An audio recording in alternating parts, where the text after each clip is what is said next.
2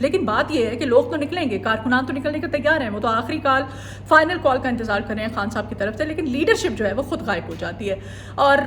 ایسی صورتحال میں پھر دوسرا دھڑا جو ہے وہ یہ کہتا ہے کہ نہیں, اگر بیک وقت پورے ملک سے اس طرح سے چھوٹے بڑے کاپٹے نکلتے ہیں تو ان کو کنٹرول کرنا, ان کو ہینڈل کرنا بہت مشکل ہو جائے گا. چونکہ دفعہ 144 کا بھی کہا جا رہا ہے, اگر لیڈرشپ کو اٹھا لیا جاتا ہے تو پھر کارکنان تو بیچارے پہلے ہی ان کو دھڑا دھڑ اٹھایا جاتا ہے, ان کو ٹارچر کیا جاتا ہے, ان کو مارا جاتا ہے. یہ صورتحال ہے. ناظرین گرامی, اب دوسرا دھڑا کہتا ہے کہ نہیں, پہلے ایک شہر سے احتجاج شروع کیا جائے گا, اس کو مکمل کیا جائے گا ڈی چوک میں جا کر, پھر اس کے بعد دوسرا شہر. اب یہ تمام تر صورتحال ہے, جبکہ شیر افضل مروت صاحب جو ہیں وہ بھی چارج نظر آ رہے ہیں ایک عرصے بعد, کیونکہ ان کی صحت کافی خراب ہو گئی تھی. جب خان صاحب نے ڈی چوک میں پہنچنے کی کال دی تھی تو وہ بیمار پڑ گئے تھے. بہرحال اب وہ کہتے ہیں جی کہ میں بھی باہر نکلوں گا, اور کہتے ہیں کہ 2 سے 3 لاکھ لوگ اگر نکل آتے ہیں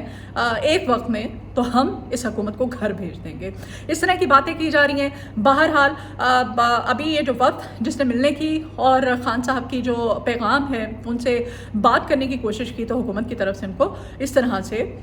جو بھی ہے اس کو کہہ لیں, جیسے ان کی طرف سے کہا جا رہا ہے کہ خفیہ اداروں کے لوگ تھے, انہوں نے ہمیں اٹھایا اور پھر اس کے بعد ان کو ملنے نہیں دیا گیا. اب دوبارہ یہ کب کوشش کرتے ہیں, دوبارہ ان کو کب ملنے دیا جاتا ہے,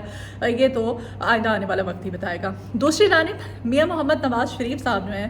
وہ لندن میں ہیں, ان کی صاحبزادی CN صاحبہ جو ہے وہ بھی لندن میں ہے. اچھی بات ہے, گلے میں خراش کا کہہ کے گئی تھیں وہ عوام سے, وہاں پر اپنا ٹریٹمنٹ کروا رہی ہیں. اور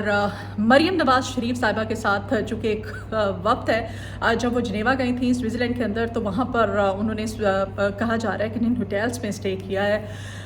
وہ جو ہوٹل ہے ناظرین گرامی, اس کا ایک رات کا جو رینٹ بتایا جا رہا ہے وہ مہنگا ترین ان کا دورہ ہے. اور پھر وقت میں کتنے لوگ ہیں وہ آپ کے سامنے ہی ہیں. کون کون لوگ ہیں یہ ایک الگ ایک بڑی لمبی چوڑی ڈیبیٹ ہو جائے گی, لیکن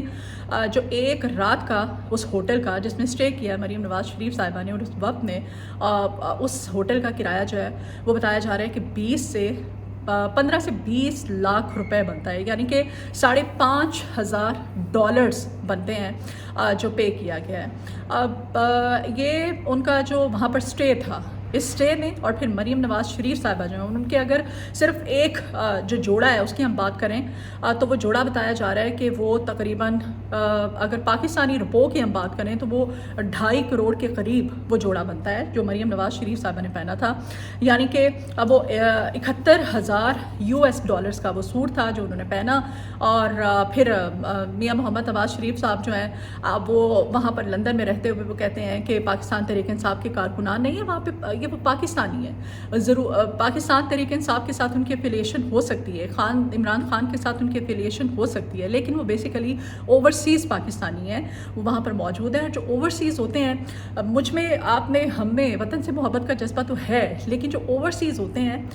ان میں جو وطن سے محبت کا جذبہ ہوتا ہے وہ کوٹ کوٹ کے بھرا ہوتا ہے. ان کی جو وطن سے والہانہ محبت ہوتی ہے وہ بے لوث ہوتی ہے, اور وہ بہت زیادہ ہوتی ہے, بہت شدید ہوتی ہے. یہ وہ لوگ جب ان کو وہاں پہ دیکھتے ہیں, اور جب وہ دیکھتے ہیں کہ ملک کے اندر عوام کا کیا حالات ہے, بے روزگاری ہے, مہنگائی ہے, اسموگ ہے, بیماریاں ہیں, اور ایسے حالات میں جو ہمارے حکمران ہیں, اگر معمولی سی خراش ہو جاتی ہے گلے میں تو اس کا علاج کرانے کے لیے لندن میں پہنچ جاتے ہیں, تو وہاں پر اگر جملے کستے ہیں, ان کو روکتے ہیں, ان سے سوال پوچھتے ہیں, یا ان سے پوچھتے ہیں کہ بھائی آپ نے $71,000 کا جوڑا پہنا ہوا ہے, آپ نے,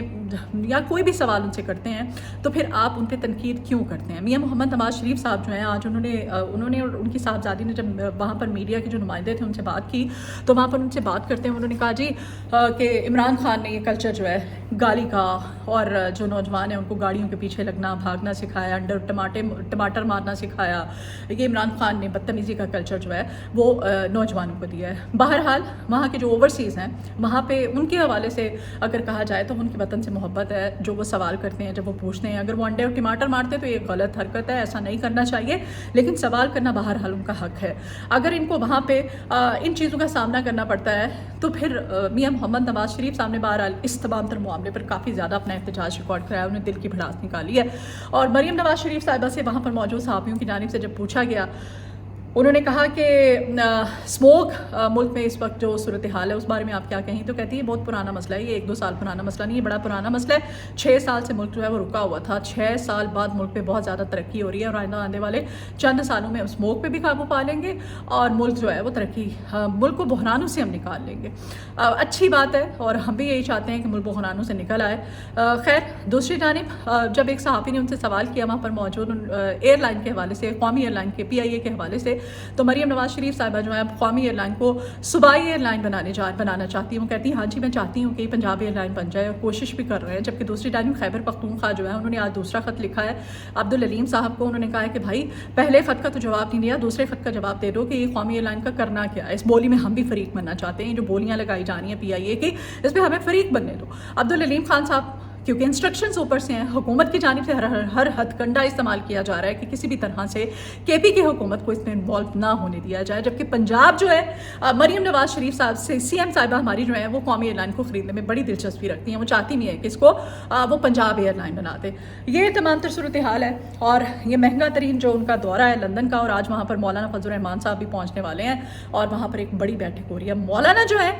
وہ وہاں پر کیوں جا رہے ہیں، کن ملکی امور پہ بات ہو رہی ہے، کیا کوئی نئے معاملات طے پا رہے ہیں، کوئی نئی ڈیل ہو رہی ہے، کیا ہو رہا ہے، آنے والے ویلاگ میں اس کی کچھ ڈیٹیلز آپ کے ساتھ شیئر کروں گی۔ اپنا فیڈ بیک ضرور دیجیے گا، میرے چینل کو سبسکرائب کیجیے گا، ریکویسٹ ہے آپ سے، اور ویڈیو اگر پسند آئے تو اس کو شیئر بھی کیا کیجیے۔ اپنا بہت خیال رکھیے، اپنی دعاؤں میں مجھے یاد رکھیے گا۔ اللہ نگہبان۔